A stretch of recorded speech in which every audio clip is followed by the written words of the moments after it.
Well, it's true, in the very early stages of the Santos Tour Down Under, which of course it wasn't Santos in those days, it was indeed a race for the sprinters, and the excitement, Paul, in Adelaide was all the great sprinters were turning up for the very first time in Australia, people like Eric Zabel.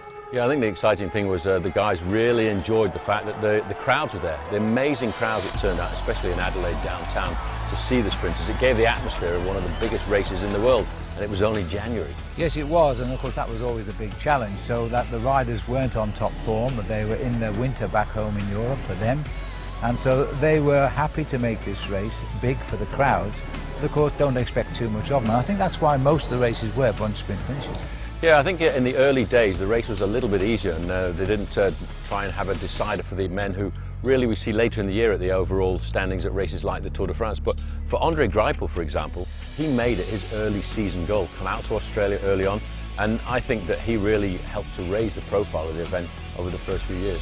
Look at the launching of the attack, and Robert Boston has kicked off from nowhere here. He's come right to the back. Greipel is having a go at him as they hit the line. Greipel has got 4 wins this week out of 6 possibilities, and if you can do that, you deserve to win the Tour Down Under. Greipel, I think in his case, he's made his reputation by riding every year in the Santos Tour Down Under, because that guy's become a world-class sprinter, and basically he chooses Australia to make his start.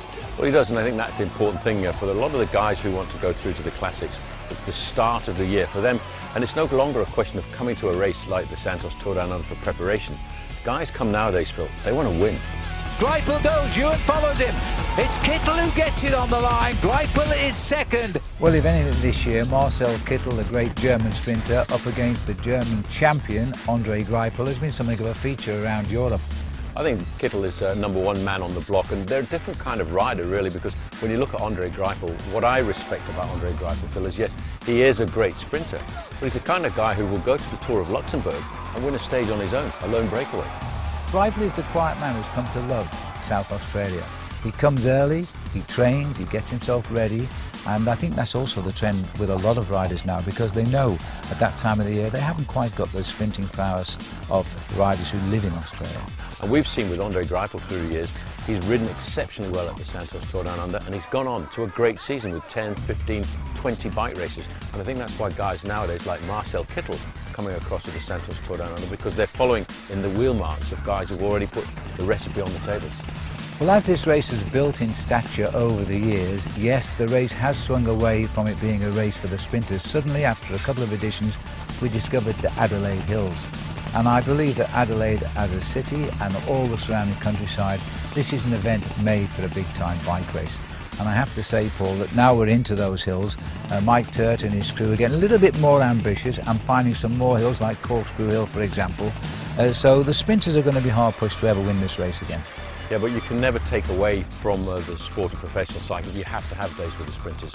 They've tried to make the classics harder, like Milan-San Remo. They've found extra climbs so that the sprinters can't win. But sprinters are part and parcel of the sport. For me, they're one of the most exciting parts of the sport. Well, in the beginning, people like Eric Zabel and all of the big names at that time had to be persuaded to come to Australia at January in the cauldron of the summer. But not anymore. Now everybody lines up and wants to be part of the teams that ride, and I think that's very true. And why is that? Well, because it's been included as part of the World Tour, it's important for teams to get points early on. If you win a stage, if you wear a leader's jersey, your rider gets points, and they put it towards the points that the team carries going forward.